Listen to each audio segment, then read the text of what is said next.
Voy a hacer este segundo video sobre el devenir animal, comenzando con una reflexión que hace Ansu Beñez respecto de el animal anómalo.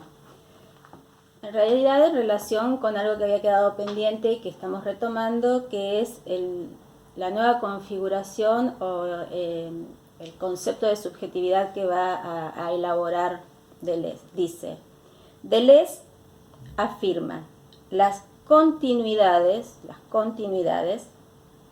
que tienen que ver obviamente con las líneas de fuga, las territorializaciones y las desterritorializaciones, entre lo material y lo vital, pensando la individuación como diferenciación de fuerzas, y entre lo natural y lo cultural. Retomo, es decir, continuidades entre lo material y lo vital, por un lado, entre lo individual,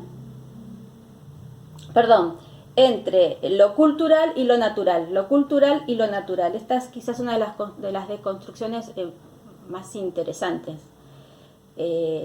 porque precisamente por ahí pasa la cuestión de hacer rizoma, como cuando, por ejemplo, dice, tanto en el comienzo de Mil Mesetas, en la introducción, que se llama rizoma, u otras instancias del desarrollo de este concepto, que tanto el libro como el escritor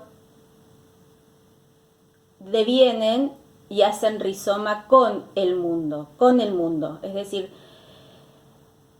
entendiendo por mundo tanto lo orgánico como lo inorgánico, lo material como lo vital, la naturaleza como la cultura. Entonces, retomo, Deleuze afirma las continuidades entre lo material y lo vital, pensando la individuación como diferenciación de fuerzas, y entre lo cultural y lo natural, exigiendo entender el análisis de la subjetividad, extender el análisis de la subjetividad a modos vitales no humanos. Repito, exigiendo extender el concepto o el análisis de la subjetividad a modos vitales no humanos. Acá entran los devenires tanto animales como imperceptibles, música, bueno, todo aquello devenir que va a ser siempre de lo mayoritario a lo minoritario. Esa subjetividad entonces va a estar extendida hacia modos vitales no humanos. Y la meditación sobre el animal transforma radicalmente la concepción del organismo. Vamos ya entonces a lo que dicen tanto Deleuze como Guattari. Dice: nosotros no hablamos de otra cosa. Las multiplicidades, las líneas, los estratos y segmentaridades, líneas de fuga, intensidades, los agenciamientos maquínicos y sus diferentes tipos, los cuerpos sin órganos y su construcción, su selección, el plan de consistencia o de inmanencia, las unidades de medida en cada caso. No hablamos de otra cosa que de esto. Es una forma de resumen, un paraje, una parada que hacen en el medio del desarrollo. Estamos hablando siempre de las multiplicidades, las líneas, los extractos, las segmentariedades, las líneas de fugas e intensidades, los agenciamientos, ¿sí? La avispa se agencia de la orquídea se agencia de la avispa, la pantera rosa, o el mundo se agencia del rosa, de la pantera rosa, y la pantera se agencia del mundo, porque el mundo deviene rosa. Bueno, vuelvo a los ejemplos que he subido y les he dado para que podamos insistir un poco en cómo uno puede acercarse a comprender, a asir una forma de pensar, un concepto, una conceptualización filosófica que apunta bueno, en tanto construcción de una subjetividad diferente a la que estamos acostumbrados, también de una percepción de mundo, de un mundo diferente. Entonces, repito, en Rizoma dice: nosotros hablamos siempre de lo mismo, las multiplicidades, las líneas, los estratos, las segmentariedades o segmentaridades, las líneas de fugas e intensidades, los agenciamientos maquínicos y los diferentes tipos de agenciamiento, la máquina van a hablar, por ejemplo, de la máquina de guerra, de la máquina amorosa, de la máquina del Estado, es decir, entendiendo que cada maquinaria tiene sus propios agenciamientos. Y en relación con la escritura dicen, escribir no tiene que ver con significar, sino con deslindar, cartografiar, incluso futuros pasajes. Y estos planos de inmanencia, de consistencia, a los que van a estar haciendo referencia permanentemente, se van a oponer, así como en el video anterior hablamos de esa oposición entre lo arborescente y lo rizomático, entre lo molar y lo múltiple, o lo molecular, o lo minoritario. También en este caso tendríamos que agregar que ante ese plan de consistencia o de inmanencia, lo que se le va a oponer es el plan de organización, de desarrollo y de trascendencia, ¿sí? Inmanencia, trascendencia. Organización, órganos, cuerpo sin órganos. Y así podríamos seguir estableciendo columnas paradigmáticas en donde se pueda observar de qué manera contesta o deconstruye el pensamiento de Deleuze lo instaurado. La máquina, podemos decir, molar, la máquina molar. Tendríamos de un lado una máquina molar y del otro lado una máquina molecular, en donde vamos a encontrar o donde vamos a poner en práctica ideas o conceptos como los de devenir, rizoma y otros.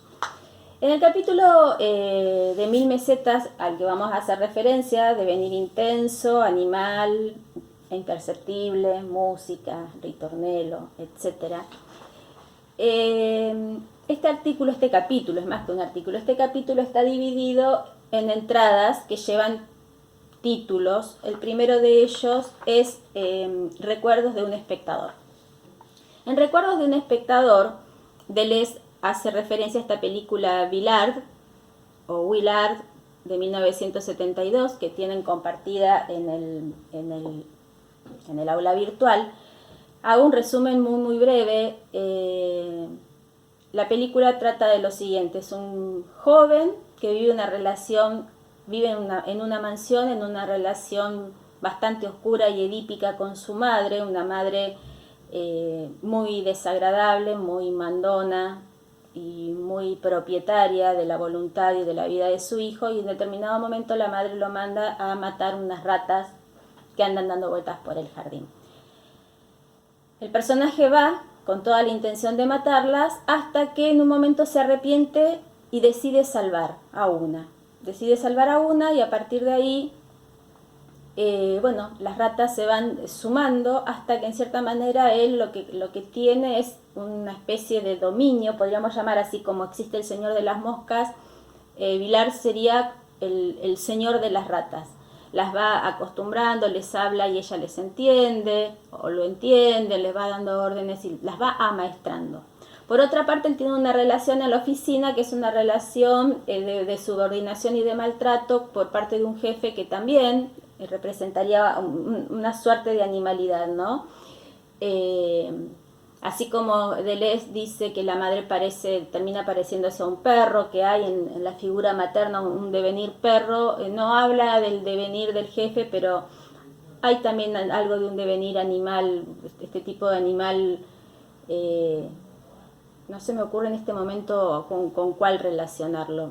Se enamora de una chica que, según señala Deleuze, yo quizás en la primera oportunidad que vi la película no lo hubiese visto de esa manera, pero bueno, después a veces de escuchar algunas interpretaciones uno se siente influenciado, que también tiene cara como de ratita, flaquita,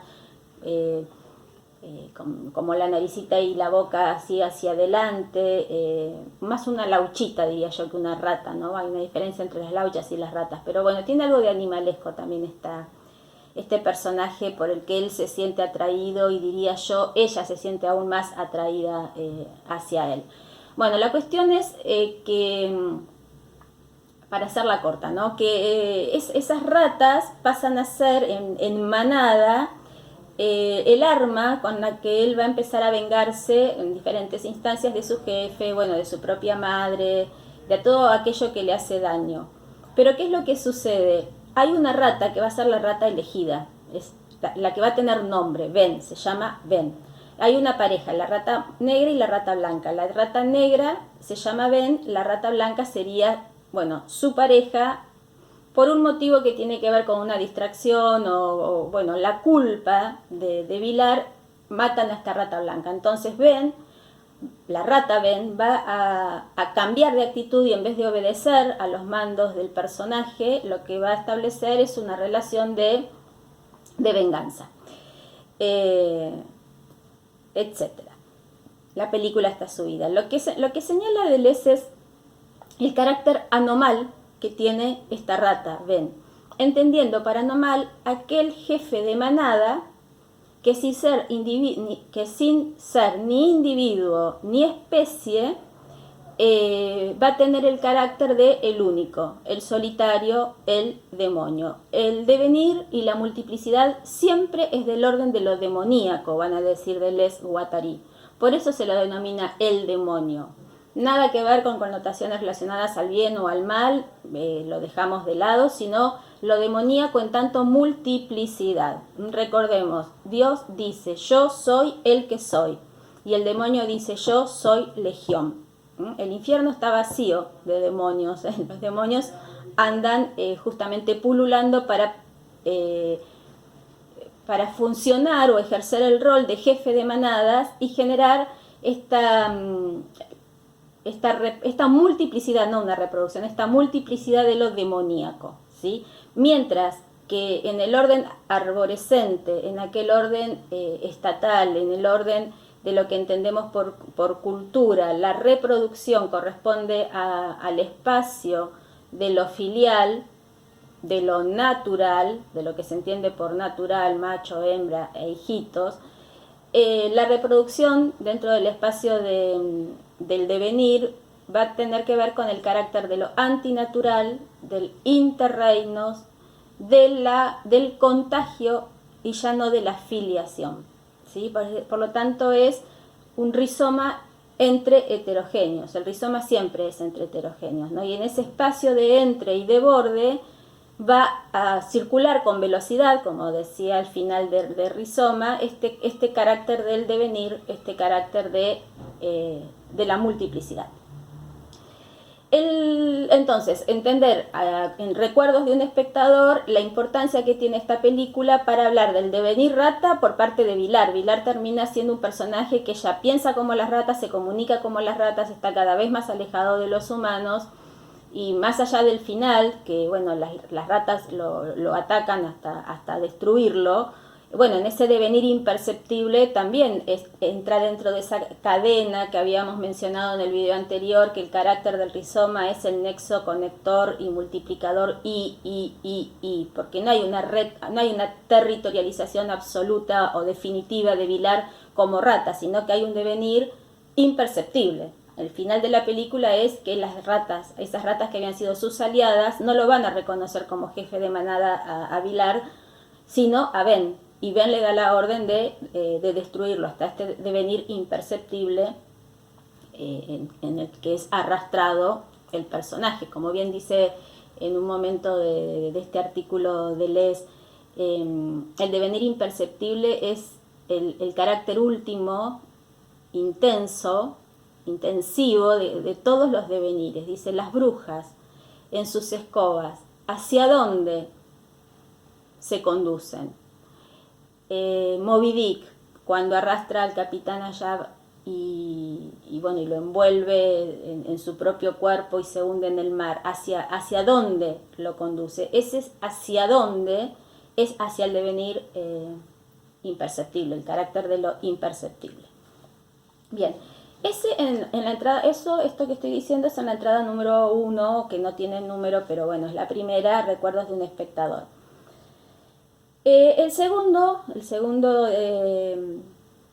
La segunda entrada lleva como título Recuerdos de un naturalista. Y lo que va a decir en esta oportunidad Deleuze es que sabemos que el evolucionismo llegará a la idea de una evolución que no se harán necesariamente por filiación. La historia natural concibe de dos maneras las relaciones entre los animales, o forman serie o forman estructura, pero en ambos casos, ya sea que se inserten dentro de una serie o que participen de una estructura, en ambos casos la naturaleza las concebirá estas dos posibilidades inmersas dentro de una mímesis, es decir, de una copia. Acuérdense, la mímesis, la copia, el calco, pertenecen a lo arborescente, mientras que Deleuze va a proponer el mapa. También va a decir que las relaciones de los animales entre sí no son solo objeto de ciencia, es decir, lo que puede estudiar la biología, sino que también de los animales se han ocupado los sueños, han sido objeto de simbolismo, objeto de arte y de poesía, sirve para el estudio de los sueños, los mitos, de las organizaciones, y subraya o resalta o rescata en este caso a la figura de Jung, que dice que reúne en sus redes, en sus análisis, tanto el carácter natural de los animales como cultural de los animales. Es decir, los animales pertenecen al orden de la naturaleza y como tal son estudiados por la biología, pero también pertenecen al orden de lo cultural. Se les atribuye valores, cualidades y símbolos dentro de una cultura. Y también va a hacer relación a Lévi-Strauss. Dice que Lévi-Strauss asevera que ya no se trata de instaurar una organización serial de lo imaginario, sino un orden simbólico y estructural del entendimiento. Y que estamos ante un método fundamentalmente diferente del precedente. Y dice esto, que es muy interesante. Dado dos grupos humanos, cada uno con su animal tótem, la tarea será descubrir qué semejanza, qué relación análoga hay entre ese animal que han elegido como tótem y las características del grupo que representa. Es decir, prácticamente estaríamos ante una analogía parecida a la de como en todo símbolo, ¿no? Es decir, el símbolo y qué representa ese símbolo. Si un grupo humano o un grupo deportivo o un grupo de guerra, cualquier grupo, se siente identificado con el toro, no va a ser lo mismo que aquellos que se sienten identificados con la paloma. Por lo tanto, este animal, que ya deja de pertenecer al orden de lo biológico para pasar a pertenecer al orden de lo totémico o de lo simbólico, va a tener un carácter de analogía con ese grupo que lo ha escogido y con el que se siente representado. Para entender que los animales no solamente pertenecen al ámbito de lo natural y de lo biológico. La tercera entrada se llama Recuerdos de un Bergsoniano, por Bergson, y dice: creemos en la existencia de devenires animales muy especiales que atraviesan y arrastran al hombre y que afectan tanto al animal como al hombre. El estructuralismo, es decir, el pensamiento molar, el pensamiento arborescente, todo ese paradigma que teníamos de este lado, va a entender a todo devenir como un fenómeno de degradación. Esto es importante señalarlo. Devenir no es degradarse, no es ir a menos, no tiene que ver con el carácter de lo abyecto en muchos casos, diría Kristeva, ¿no? Es decir, Kristeva va a hablar de la abyección.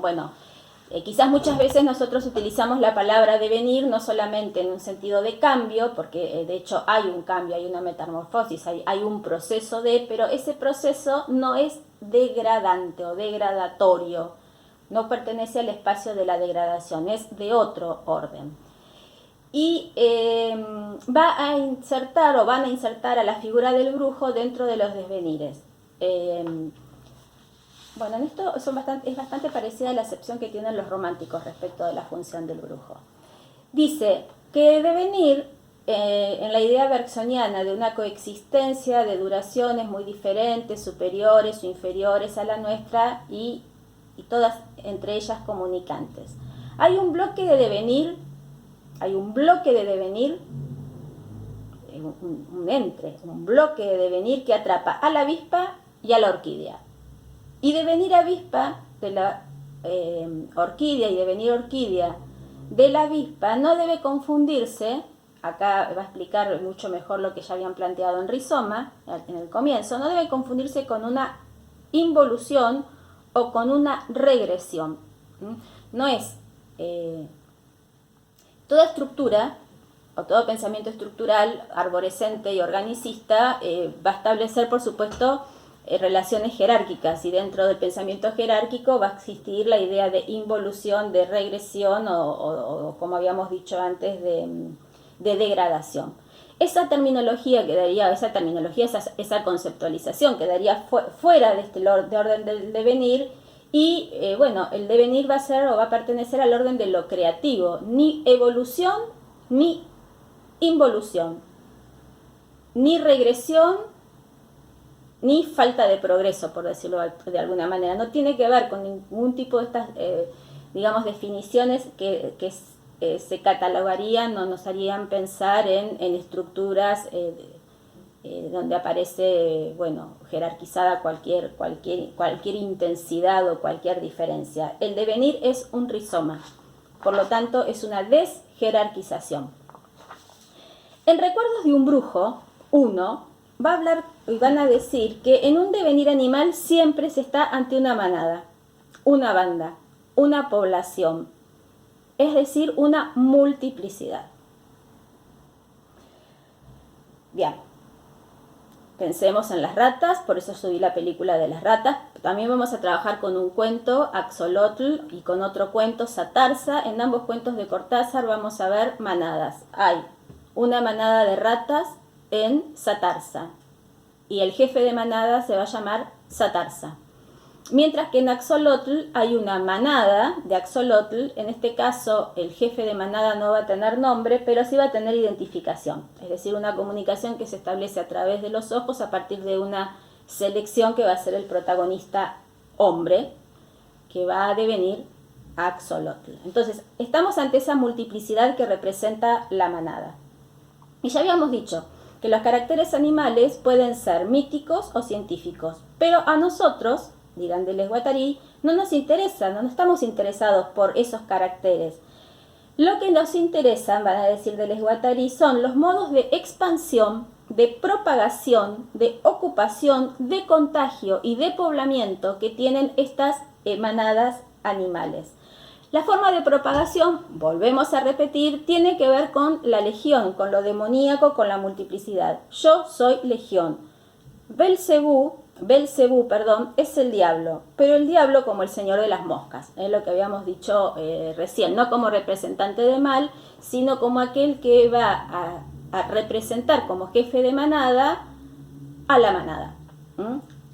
Nosotros decimos que en primer lugar hay una banda, una manada, y allí, en esa manada, es donde el hombre tiene algo que ver con el animal.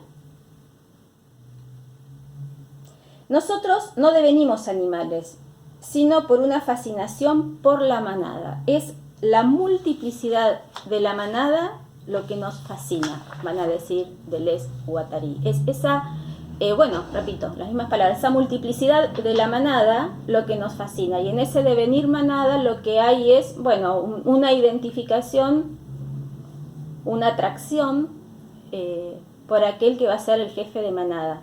Fenómeno de borde, desterritorialización absoluta. Y dice, si el escritor es un brujo, es porque escribir es un devenir. Y hace una acotación, ¿no? Muchas cosas, dice, yo estoy haciendo esta clase a partir de lo que me pareció más interesante y más digno de resaltar. Dice que muchos suicidios de escritores se explican por estas participaciones contra natura, estas bodas contra natura, porque todo devenir es contra natura. Hay que ver en cuál es la instancia en que escribir es del orden de la brujería, es del orden del devenir, es del orden de la alianza con lo demoníaco y con lo multívoco, con la multiplicidad. Adelantándonos, tiene que ver con el carácter político de la escritura que la escritura tiene para Deleuze. el arte es un modo de resistencia. La escritura, la literatura, el libro, también debe funcionar como arte de resistencia. ¿Resistencia a qué? A lo molar.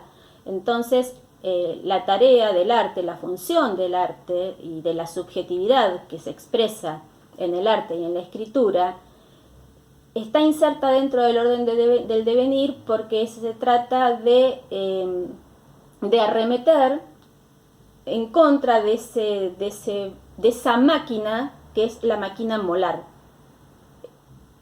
La máquina de lo molar, la máquina de la jerarquización y la máquina, por supuesto, que va a empoderar a algunos que están, ese empoderamiento estaría justificado por un tipo de pensamiento binario, jerarquizante, estructuralista, organicista, y bueno, por supuesto que establece o aleja a las minorías. El tema de lo mayoritario y lo minoritario no hay que confundirlo con mayorías y minorías, ¿sí? Lo mayoritario no está representado por una mayoría, sino que son esas características que se le atribuye al hombre blanco, adinerado, europeo, todas aquellas dotes, si se quiere, la práctica religiosa, la heterosexualidad, es decir, todos aquellos rasgos, habíamos hablado de la rostricidad, que van a determinar dentro de ese pensamiento arborescente o dentro de ese árbol qué es lo que va a ocupar el lugar o el punto cúlmine o la cúspide de esa estructura, y todo lo que está por debajo o todo lo que se desborda o está por los costados, que es lo silenciado, que tiene que ver con el monstruo en términos biopolíticos, de acuerdo con Negri, es decir, quienes quedan fuera de los organismos laborales, quienes están en los órdenes de pobreza, quienes van a tener que sufrir el poder ejercido sobre sus cuerpos. Bueno, esa máquina de lo minoritario, somos la mayoría o es la mayoría, somos la mayoría o es la mayoría, mujer, latinoamericana, cada uno podrá entender y explicarse a sí mismo en qué aspecto se corresponde con lo mayoritario, con lo minoritario. El arte debe hablar, debe responder a ese espacio de lo minoritario, a ese espacio de la multiplicidad, a ese espacio de borde, y por lo tanto, desde ese lugar, escribir es un devenir. Se deviene escritor. Por eso Deleuze también va a decir, escribir no tiene que ver con contar una historia, tiene que ver con una acción política, tiene que ver con una práctica política, que es una práctica de derribamiento, bueno, en términos más deleuzianos, de resistencia, arte-resistencia.